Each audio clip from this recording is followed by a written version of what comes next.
It's time for our daily dose of cope, and the leopards are feasting.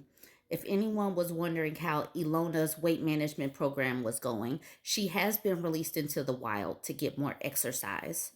Apparently, she has leopard diabetes and her L1C was way too high. So they're working on managing it and moderating her faces. Here is Wilford Brimley saying, help prevent leopard diabetes.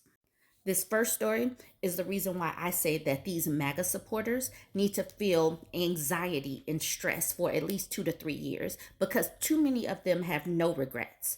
So this one's titled Trump supporter afraid her husband might lose his government job. Now, the first sentence is why I say that they need to feel it for 2 to 3 years.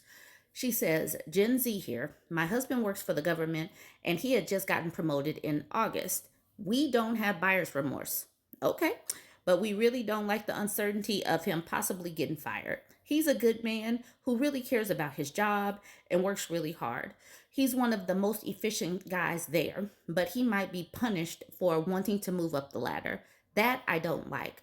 I don't regret voting for who I did. I just pray that my husband doesn't lose his job as we have a traditional relationship and he is our sole provider. She better start looking for some work is basically what I'm seeing. She doesn't regret who she voted for, so may she get that poop, smell it, and then mush it in her face because this is what she deserves. Jane is saying, I see. My husband's one of the good ones, not one of those other government employee jerks who should be hurt. Just hurt those people, not us. And Grand Association says, so he's white. Got it. And Equivalent Pain says, white and in a traditional marriage that keeps wifey where she belongs, probably a proud Christian too. Back to the Future dystopian style. And then Omatai says, Gen Z too? Man, what happened to them? I am really wondering how they are so conservative, but that's where we are. So may they feel the pain that they deserve for voting for this. May they feel their vote every single day. So this one's titled, I was fine with it until it affected me and my child.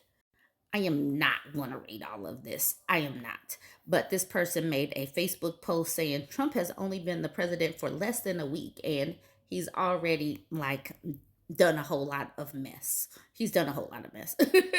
But this was crazy. Restored freedom of speech, but then he's sitting up here restricting freedom of speech on campus. It's kind of crazy that she's put that. This silly list is long. She got up to 20 things. She said Trump has done more in the first 100 hours than any president in the first 100 days, and definitely more than Biden and Harris did in 4 years.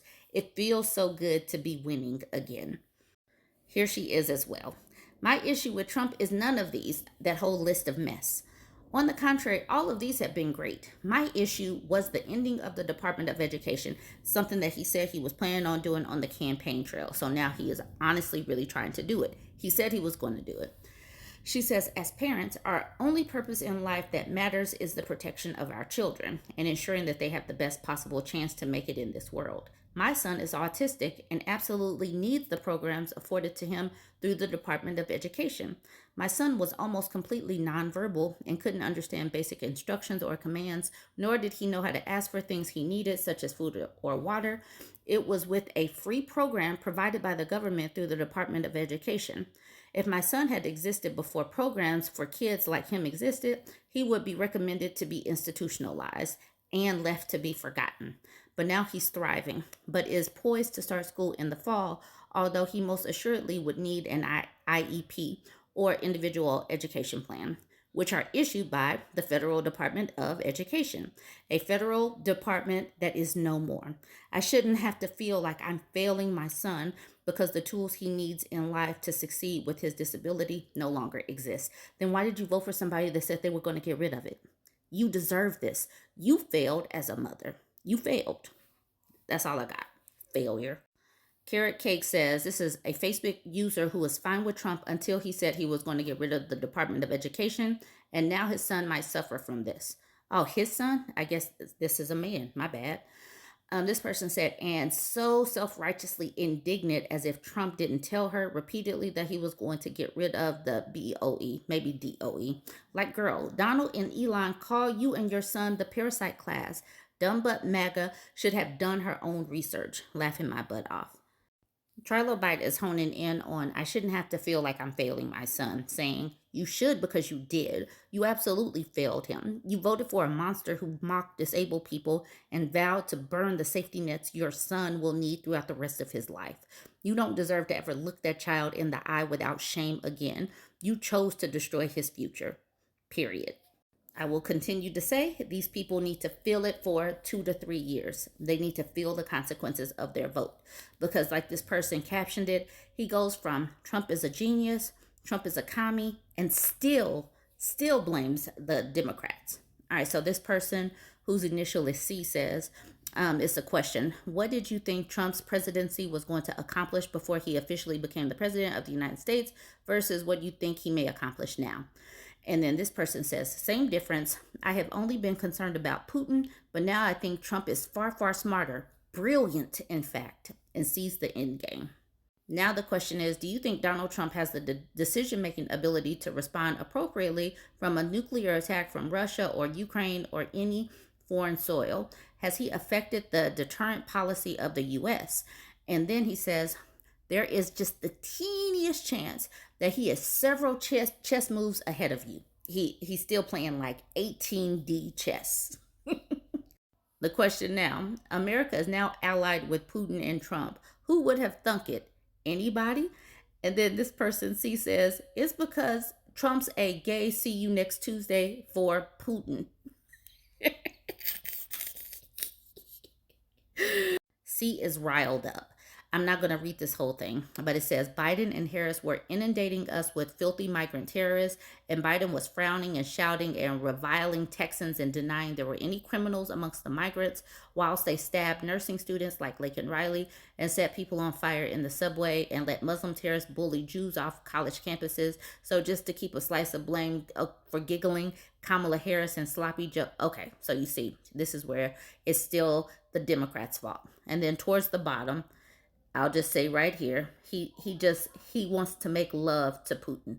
He wants to make passionate, sweet love to Putin. I'm going to leave it there. This is real time.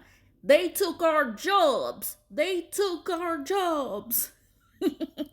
Talking about the federal government and Doge and Trump firing everybody. They were supposed to get their job, not our jobs. I want to get into some of this article because these tariffs have been terrifying people. Trump's tariffs have been. So Jack Daniels maker says Canada pulling U.S. alcohol off shelves is worse than tariffs. Jack Daniels maker Brown-Forman's CEO Lawson Whiting said on Wednesday that Canadian provinces taking American liquor off store shelves was worse than a tariff and a disproportionate response to levies imposed by the Trump administration. They're being mean. I know we hit first, but they're being extra, extra mean. It's a trade war, but they're supposed to be nicer. Several Canadian provinces have taken U.S. liquor off store shelves as part of retaliatory measures against VP Trump's tariffs. Canadians are steering away from U.S. goods, sports events, and trips following the recent imposition of tariffs, which have left them stirred despite the deep ties between the two countries. I mean, that's worse than a tariff because it's literally taking your sales away and completely removing our products from the shelves, Whiting said on a post-earnings call. Like, they are being so mean. They're not giving us money, and I think that it's just unfair. I know I have a way of delivering the news. Canadians have been increasingly looking to support locals by adapting different ways, such as boycotting alcohol brands from the United States to altering kitchen pantries with local products. That looks like that's all I have for you today. It looks like that's kind of a short one. Anyways, jump into the comments section. Let me know what you think about all of this. And only you can help prevent leopard diabetes. Help keep their L1C very low. Let me know what you think. Like, comment, and share. If you made it this far, go ahead and hit the follow button.